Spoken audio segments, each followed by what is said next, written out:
Welcome back সবাইকে।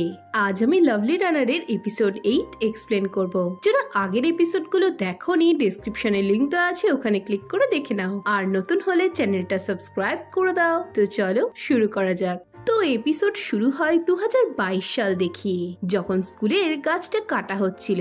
এই সময় সঞ্জয় কোদাল হাতে এসে টাইম ক্যাপসুলটা বের করে। এরপর 1 জানুয়ারি 2023 তাদের প্রমিস অনুযায়ী সঞ্জয় হানব্রিজে চলে আসে আর ইমসোলের জন্য অপেক্ষা করতে থাকে। কিন্তু ইমসোল আসে না। ম্যানেজার তাকে ফোন করে এভাবে বসে থাকার কারণ জানতে চাইলে সঞ্জয় ঘাবড়ে যায় যে সে তাকে কিভাবে দেখলো। এতে ম্যানেজার জানায় এক রিপোর্টার তাকে দেখেছে। সঞ্জয় প্রশ্ন করে যদি কেউ 15 বছর আগে আজকের দিনে দেখা করার প্রমিস করেও না আসে তবে তার কি করা উচিত। সে কি আরো কিছুটা ওয়েট করবে? এতে ম্যানেজার বলে এর মানে হলো সে আর তাকে দেখতে চায় না। এই শুনে সঞ্জয় আপসেট হয়। সে বাড়ি ফিরে ক্যাপসুলটা খুলে ইমসোলের লেখা একটা লেটার দেখতে পায়, যাতে সে সঞ্জয়কে বেঁচে থাকার জন্য থ্যাংক ইউ লিখেছিল আর একটা ঘড়িও গিফট করেছিল। পরের সিনে কনসার্টের রাত দেখানো হয়। আগের বারের মতো আবারও স্নোফল ও ধাক্কা লেগে ফোন ভেঙে যেতে দেখে ইমসোল অনেক চিন্তায় পড়ে যায়। এই সময় দেখি তাকে যে ধাক্কা মেরেছিল লোকটা আসলে 15 বছর আগে সেই ট্যাক্সি ড্রাইভারটা। অন্যদিকে সঞ্জয় গ্রিন রুমে ইমসোলের কার্ড দেখে হাঁ হয়ে যায়। সে ম্যানেজারকে প্রশ্ন করে যে বন্ড সিনেমার এমপ্লয়ের নাম কি ইমসোল। এতে ম্যানেজার হ্যাঁ বললে সঞ্জয় তখনই ইমসোলকে খুঁজতে বাইরে বেরিয়ে পড়ে। বাইরে তাকে দেখতে না পেলে তার মনে পড়ে 15 বছর আগে ইমসোল তাকে হানব্রিজে দেখা করার কথা বলেছিল। এই সময় সঞ্জয়কে দেখে ফ্যান্সরা ঘিরে ধরলে ম্যানেজার তার গাড়ি নিয়ে চলে আসে। এরপর সে হানব্রিজে গিয়ে ইমসোলকে দেখতে পায়। তাকে দেখে সঞ্জয় কিছুক্ষণ স্তব্ধ হয়ে দাঁড়িয়ে থাকে। এরপর সে ইমসোলকে ফোন করলে ইমসোলও তাকে দেখতে পায় আর তার দিকে ছাতা হাতে এগিয়ে আসে। সঞ্জয় তাকে এভাবে দাঁড়িয়ে থাকার কারণ জিজ্ঞেস করলে ইমসোল বলে সে সঞ্জয়ের জন্যই অপেক্ষা করছিল। সঞ্জয় প্রশ্ন করে সে কিভাবে জানলো যে সে আসবেই। এতে ইমসোল বলে তার কেবল মনে হয়েছিল যে সঞ্জয় আসবে। এরপর সঞ্জয় কফি খেতে যাওয়ার কথা বললে ইমসোল রাজি হয়ে যায়। এই সময় ম্যানেজার এসে তাকে আফটার পার্টিতে যাওয়ার কথা বললে ইমসোল ভয় পেয়ে যায়। সে সঞ্জয়কে আটকে তাকে কোথাও যেতে বারণ করে আর বলে সে আজ রাতটা তার সাথে থাকতে চায়। এই শুনে সঞ্জয় অবাক হয়ে বলে তুমি চাও তুমি আর আমি একসাথে সময় কাটাই। এতে ইমসোল হ্যাঁ বললে সঞ্জয় রাজি হয়ে যায়। এই বলে সে ইমসোলের গাড়িতে উঠে ইমসোলকে নিয়ে বেরিয়ে যায় আর এসব দেখে ম্যানেজার হাঁ হয়ে যায়। পরের সিনে ইমসোল সঞ্জয় ঠিক আছে কিনা জানতে চায়। এতে সঞ্জয় বলে সে ঠিক আছে। এই শুনে ইমসোল মনে মনে ভাবে সঞ্জয় তাকে সত্যি বলছে তো। এরপর ইমসোল জানতে চায় তারা কোথায় যাচ্ছে। সঞ্জয় বলে এমন এক জায়গায় তারা যাচ্ছে যেখানে তাদের কেউ ডিস্টার্ব করবে না। এই শুনে তারা হোটেলে যাচ্ছে দেখে ইমসোল ঘাবড়ে যায়। সে সঞ্জয়কে ইতস্তত করে বলে আমি তোমার সাথে সারা রাত কাটাবো বলেছি এটা সত্যি, তবে আমি কোনো অ্যাডাল্ট নাইট মিন করিনি। হ্যাঁ আমি জানি আমাদের মধ্যে পাস্টে কিছু সম্পর্ক ছিল। আমি শুনেছি পুরনো বন্ধুরা যখন অনেকদিন পর মিট করে তখন তাদের মধ্যে কিছু হয়। তুমি বুঝতেই পারছো আমি কি বলতে চাইছি। কিন্তু আমি একটু কনজারভেটিভ। এদিকে এসব শুনে সঞ্জয় বলতে চায় যে সেও এসব কিছু মিন করেনি। কিন্তু ইমসোল তাকে থামিয়ে বলতে থাকে আমি তোমায় খারাপ ভাবছি না। আমি জানি দুজন অ্যাডাল্ট যখন একসাথে হয় তখন তাদের মধ্যে কিছু ভাইব তৈরি হয় আর এটা কিছু ভুল নয়। কিন্তু আমার একসাথে রাত কাটাতে বলার মানে এসব ছিল না। পরে সিনে সঞ্জয় আর সে হোটেলের বারে বসেছিল। সঞ্জয় তার সাথে দেখা করতে আসার কারণ জিজ্ঞেস করলে ইমসোল তাকে জলে ফেলে দেওয়ার জন্য ক্ষমা চায় আর বলে এটা অ্যাক্সিডেন্টলি হয়ে গেছে আর সে জানতো না ওটা সঞ্জয় ছিল। এতে সঞ্জয় বলে তাকে সরি বলার দরকার নেই। এরপর সঞ্জয় বলে আমি ভেবেছিলাম তুমি টাইম ক্যাপসুলের জন্য এসেছো। এই শুনে ইমসোল বলে তোমার প্রমিসের কথা মনে আছে? তুমি গিয়েছিলে সেখানে? এতে সঞ্জয় তাকে মিথ্যে বলে। এই শুনে ইমসোল শান্তি পায় আর জানায় সেও যায়নি। সঞ্জয় বলে যদি আমরা ওটা না ওপেন করি তবে তোমার কোনো প্রবলেম নেই তো? এতে ইমসোল বলে না, কারণ তার উইশ পূরণ হয়েছে। সঞ্জয়কে আবারও দেখতে পাওয়াটাই তার কাছে অনেক। এই শুনে সঞ্জয় বলে তোমাকে দেখে এখন ভালোই মনে হচ্ছে। তুমি তো অ্যাক্সিডেন্টের পর আমাকে দেখলেই ভয় পেতে। এই শুনে ইমসোল অবাক হয়ে যায়। পরে পরের সিনে ইক্লিপসের বাকি মেম্বাররা পার্টি করতে থাকে।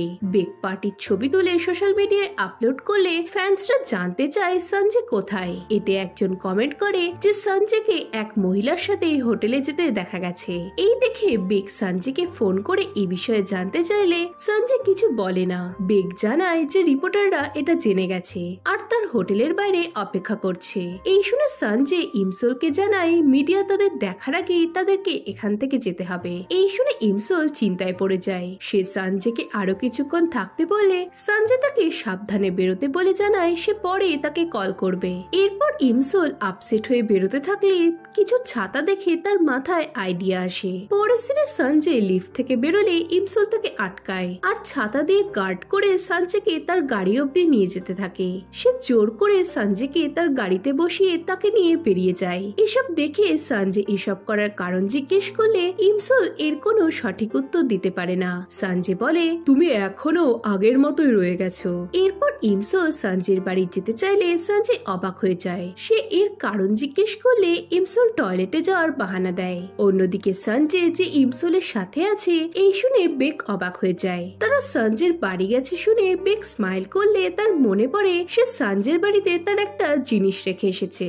এদিকে সঞ্জয় ইমসোলকে নিয়ে রুমে এলে বেকের জিনিস সেখানে দেখে সঞ্জয় হাঁ হয়ে যায়। ইমসোল যাতে সেটা দেখতে না পায় তাই সঞ্জয় তার সামনে দাঁড়িয়ে পড়ে। এদিকে সঞ্জয়কে তার দিকে তাকাতে দেখে ইমসোল আবারও নাটক শুরু করলে সঞ্জয় তাকে ওয়াশরুমে পাঠিয়ে বেকের জিনিসটা টেবিলের তলায় লুকোতে যায়। কিন্তু সেখানেও দেখা যাচ্ছে দেখে সেটাকে সে বেডরুমে ব্ল্যাঙ্কেটের তলায় লুকিয়ে রাখে আর এর জন্য বেকের ওপর রেগে যায়। নেক্সট সিনে ইমসোলের মা ও ঠাকুমা ঘুমের বাড়ি যাওয়ার জন্য বেরোলে কেউ সেখানে এসে তাদের বাড়ির দিকে তাকিয়ে থাকে। অন্যদিকে ইমসোল ভাবে যাই হোক না কেন আজকে রাতে সে সঞ্জয়কে ছাড়বে না। এই সময় তার মা ফোন করে জানায় তাদের বাড়ির জলের পাইপ খারাপ হয়ে গেছে বলে তারা ঘুমের বাড়ি যাচ্ছে। তাই ইমসোল যেন পাইপটা সারিয়ে নেয়। এতে ইমসোল জানায় সে আজ বাড়ি আসবে না, সে আজ রাতটা অন্য জায়গায় কাটাবে। এদিকে এটা সঞ্জয় শুনে অবাক হয়। ইমসোলের মা বলে তুমি কি কোনো ছেলের সাথে আছো? যদি তাই হয় তবে আমি তোমায় পারমিশন দিচ্ছি। এই শুনে ইমসোল হেসে বলে সে একটা ছেলের সাথেই আছে। এদিকে এই শুনে সঞ্জয়ের হার্টবিট বেড়ে যায় যে ইমসোল আজ সারা রাত তার বাড়িতেই থাকবে।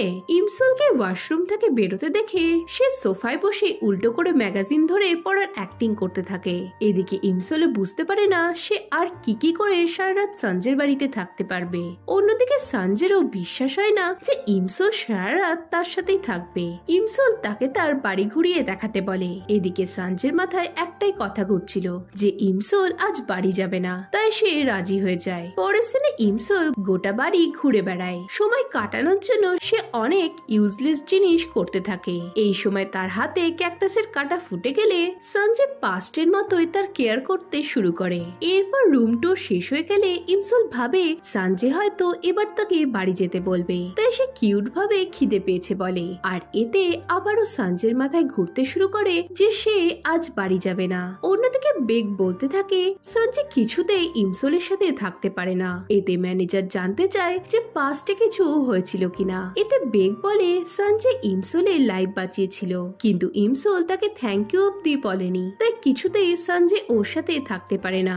এদিকে সঞ্জয় ইমসোলের জন্য রান্না করে। এই সময় ইমসোল সঞ্জয়ের ওষুধ দেখে ভাবতে থাকে এগুলো কি অ্যান্টি ডিপ্রেশনের ট্যাবলেট। এদিকে ইমসোলকে ওষুধের দিকে তাকিয়ে থাকতে দেখে সঞ্জয় জানায় এগুলো ভাইটামিন ও সাপ্লিমেন্ট। এই শুনে ইমসোল রিলিফ পায়। এরপর ইমসোলকে খেতে দেখে সঞ্জয় স্মাইল করে। খাওয়া হয়ে গেলে ইমসোল ভাবে এবার হয়তো সঞ্জয় তাকে যেতে বলবে, তাই সে ঘুমানোর অ্যাক্টিং করে। এদিকে সঞ্জয় এসবই বুঝতে পারে।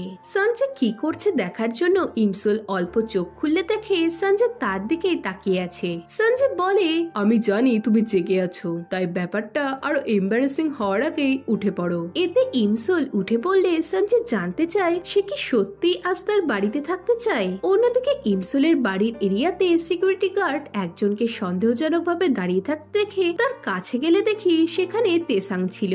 এদিকে সঞ্জয় জানতে চায় ইমসোল কি মুভিটা সাইন করানোর জন্য তার কাছে এসেছে। এতে ইমসোল বলে আমি ভেবেছিলাম তুমি আজ রাতে মারা যাবে। এই শুনে সঞ্জয় অবাক হয়। ইমসোল বলে আমি ভেবেছিলাম আমি যদি আজ তোমায় একা ছেড়ে দিই তাহলে হয়তো আমি রিগ্রেট করব, তাই আমি তোমার বাড়ি এসেছি। এদিকে সঞ্জয়ের মনে পড়ে ইমসল আগেও তাকে বলেছিল যে সে স্বপ্নে সঞ্জয়কে হার্ট হতে দেখেছে। এই মনে করে সে স্মাইল করে বলে, আমি কি জন্য মরবো, আর তুমিও এমন কি করো যাতে এমন স্বপ্ন দেখো। ইমসল বলে যে রুমার্স ছড়িয়েছে সঞ্জয় ডিপ্রেশনে ভোগে। এতে সঞ্জয় জানায় সে একদমই সুস্থ।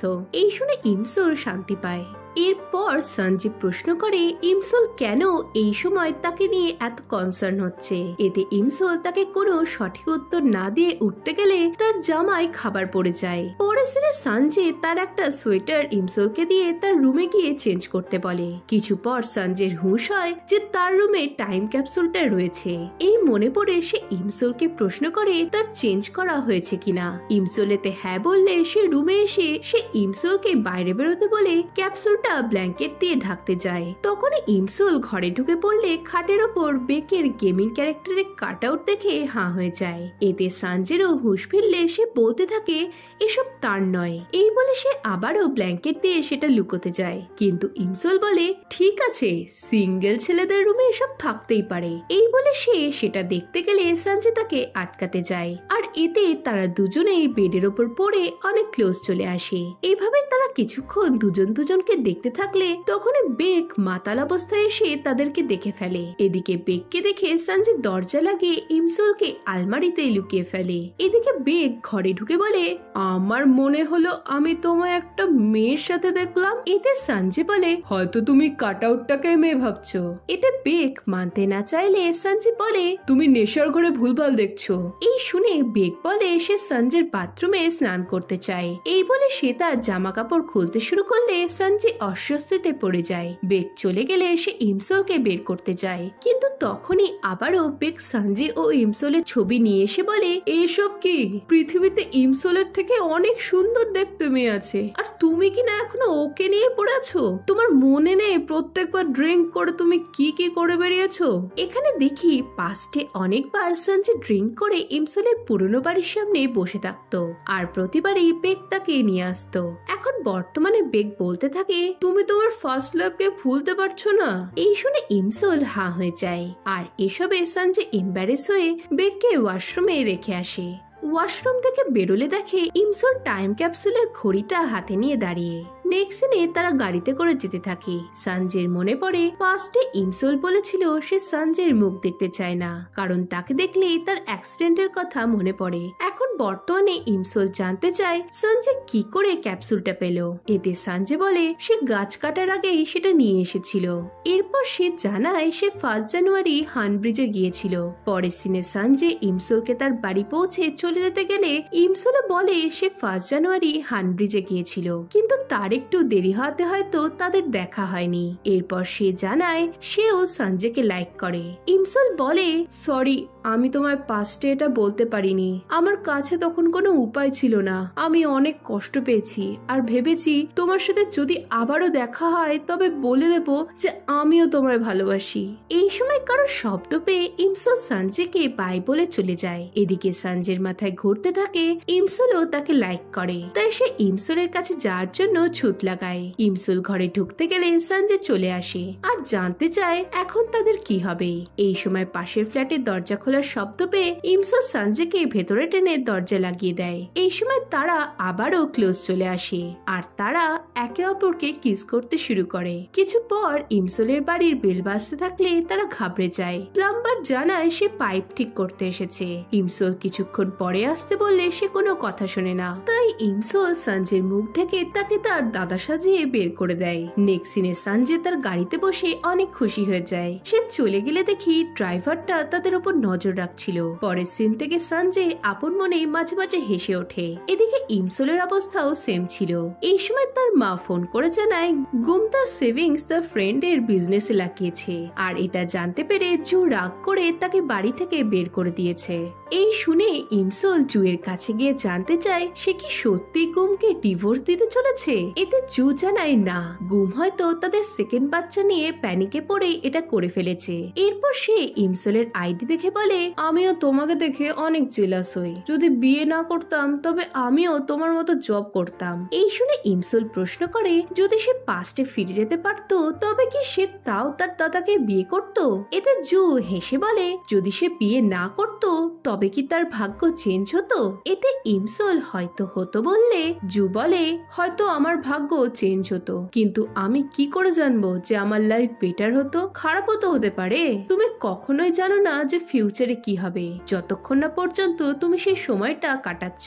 এই বলে সে তার বাচ্চাকে কোলে নিয়ে জানায়, যদি কেউ তাকে পাস্টে যাওয়ার সুযোগ দেয় তবে সে কখনোই তার ভাগ্য চেঞ্জ করবে না, কারণ যদি তার বিয়ে না হতো তবে কখনোই সে তার বাচ্চাদের দেখতে পেত না। পরের সিনে ইমসল বাস স্টপে সঞ্জয়ের ছবি দেখে স্মাইল করে। এই সময় সঞ্জয় তাকে ফোন করে তার খোঁজ নেয়। সঞ্জয় জানতে চায় ইমসল তাকে ঘড়িটা কেন গিফট করেছিল।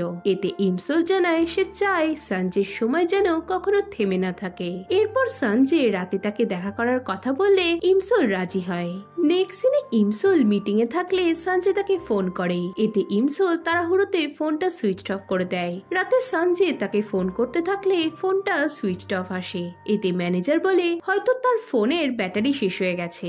এই সময় পার্কিং লটে আবারও সঞ্জয় স্টকার চলে এলে সঞ্জয় তার ম্যানেজারকে পুলিশকে ফোন করতে বলে তাকে হোটেলে নিয়ে যেতে বলে। অন্যদিকে ইমসলের মনে পড়ে তার গাড়ি সঞ্জয়ের কমপ্লেক্সে রয়েছে, তাই সে সেখানে যায়। সে সঞ্জয়কে ফোন করতে গেলে দেখে তার ফোন সুইচ অফ হয়ে রয়েছে, তাই সে অন করে সঞ্জয়কে ফোন লাগায়, কিন্তু সঞ্জয় সেটা ধরে না। তাই ইমসল তার গাড়িতে বসে বেরোতে গেলে একটা গাড়ি এসে তার সামনে থামে। এই দেখে ইমসলের ড্রাইভারটার কথা মনে পড়ে। গাড়ি থেকে লোকটা বেরোলে ইমসলও তার পেছনে যায় আর দেখে স্টকারটা লোকটার গাড়ির সামনে চলে এসেছিল।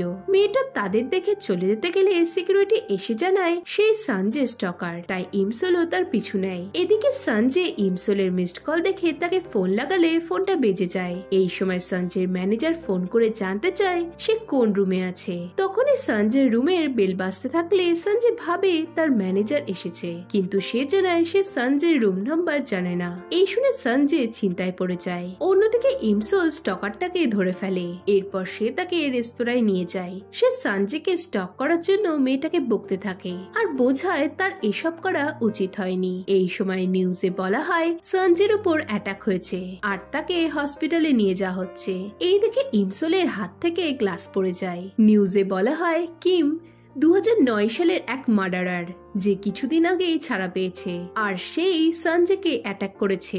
ইমসল টিভিতে ড্রাইভারটাকে দেখে অবাক হয়ে যায়। সে বুঝতে পারে না সে কেন সঞ্জয়কে মারতে যাবে। এদিকে সঞ্জয়ের অপারেশন শুরু হয় আর এর সাথে এপিসোড 8 এখানেই শেষ হয়ে যায়। তো এখন সিরিজটার আর 8টা এপিসোড বাকি আছে। তো এই সিরিজটা কেমন লাগছে জানাও আর লাইক ও কমেন্ট করতে ভুলো না। আর নতুন হলে চ্যানেলটা সাবস্ক্রাইব করে দাও। তো দেখা হচ্ছে নেক্সট ভিডিওতে। বাই।